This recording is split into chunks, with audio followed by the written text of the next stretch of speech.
ஒரு தடவை டிஜிஎஸ் தினகரன் அவருடைய சின்ன கிளிப்பிங் ஒன்று பார்த்தேன். அதில் வந்து அவர் சொல்கிறாரு, நான் 55ஆம் வருஷம் ரட்சிக்கப்பட்டேன் 1955. 1970 வரைக்கும் நான் தெரு பிரசங்கம் பண்ணியிருக்கிறேன்றார். 55 ஆரம்பித்து அடுத்த 15 வருஷம் 70 வரைக்கும் நான் தெரு பிரசங்கம் பண்ணியிருக்கிறேன். அப்போ அந்த தெரு பிரசங்கத்தை குறித்து அந்த ஒரு 1 மினிட்ல எனக்கு ரொம்ப டச் பண்ணிச்சு அந்த வார்த்தை சொல்லுது. அவர் சொல்கிறார், அதுக்காக நான் வந்து மணிக்கணக்கில் ஜெபிப்பேன். அங்கே போயிட்டு நான் ஒரு அரை மணி நேரம் பேசுகிறேன்னா மணிக்கணக்கில் ஜெபிப்பேன். அப்படி அதை ஜெபிச்சுட்டு அதன் பிறகு அங்கே போய் நின்று பேசும் பொழுது ஜனங்கள் அப்படியே நின்றுடுவாங்க, நடந்து போக மாட்டாங்க. அப்படி போகிறவங்களை அப்படி ஸ்தம்பிச்சு நின்றுடுவாங்க.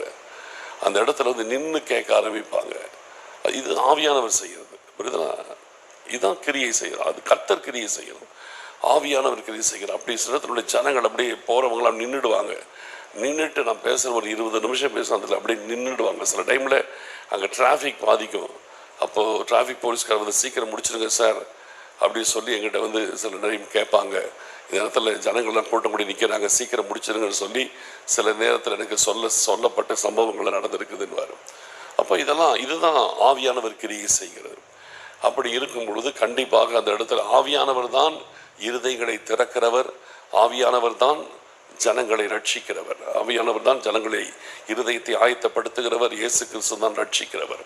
அப்போது அந்த ஒரு ஜெபமும் அந்த இடத்துல ஒரு டிசிப்ளினும் இருக்கிறது ரொம்ப முக்கியமே தவிர மற்ற இப்படிப்பட்ட காரியங்களின் மூலமாக ஒருபோதும் ஆத்துமாக்களை நம்ம சம்பாதிக்க முடியாது. அது கேலி கூத்தாகத்தான் போகும். இது கனத்துக்குரிய ஊழியத்தை கனவீனம் பண்ணிடக்கூடாது. ஊழியம் என்பது கனத்துக்குரியது. கனத்துக்குரிய மகிமைக்குரிய ஊழியத்தை கனவீனம் பண்ணக்கூடாது. இதுக்கு நம்ம எங்கே போய் இதெல்லாம் இது சரியா தப்பான்றதெல்லாம் ஒன்றும் யோசிக்கிறது இல்லை.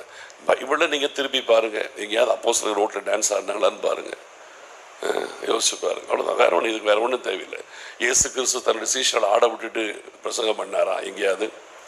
இல்லையா? யோசிச்சு பாருங்கள். இயேசு கிறிஸ்து எங்கேயாவது தன்னுடைய சீஷர் நீங்கள் 12 பேர் டான்ஸ் ஆடுங்க, நான் பிரசங்கம் பண்ணுறேன், எங்கேயாவது நம்மளை ஆட விட்டுட்டு டான்ஸ் பிரசங்கம் பண்ணாரா? அல்லது அப்போஸ்தலர் அப்படி பண்ணாங்களா? அப்படி கிடையாது. பைபிள் முறை அப்படி கிடையாது. அதனால் பைபிள் ஊழியம் பார்த்திங்கன்னா கனத்துக்குரிய ஊழியம், அதிகாரமுள்ள ஊழியம். அப்போது அந்த அதிகாரத்தோடு, ஆண்டவருடைய அதிகாரத்தோடு செயல்பட வேண்டிய ஊழியங்கள். அதில் எல்லாம் இதுதான் நமக்கு ரோல் மாடல். யார்? இயேசு கிறிஸ்து நமக்கு ரோல் மாடல், அப்போஸ்தலர்கள் நமக்கு ரோல் மாடல், இவங்க தான் நமக்கு ரோல் மாடல். அதுக்கு தான் பைபிள் நம்ம கையில் இருக்குது.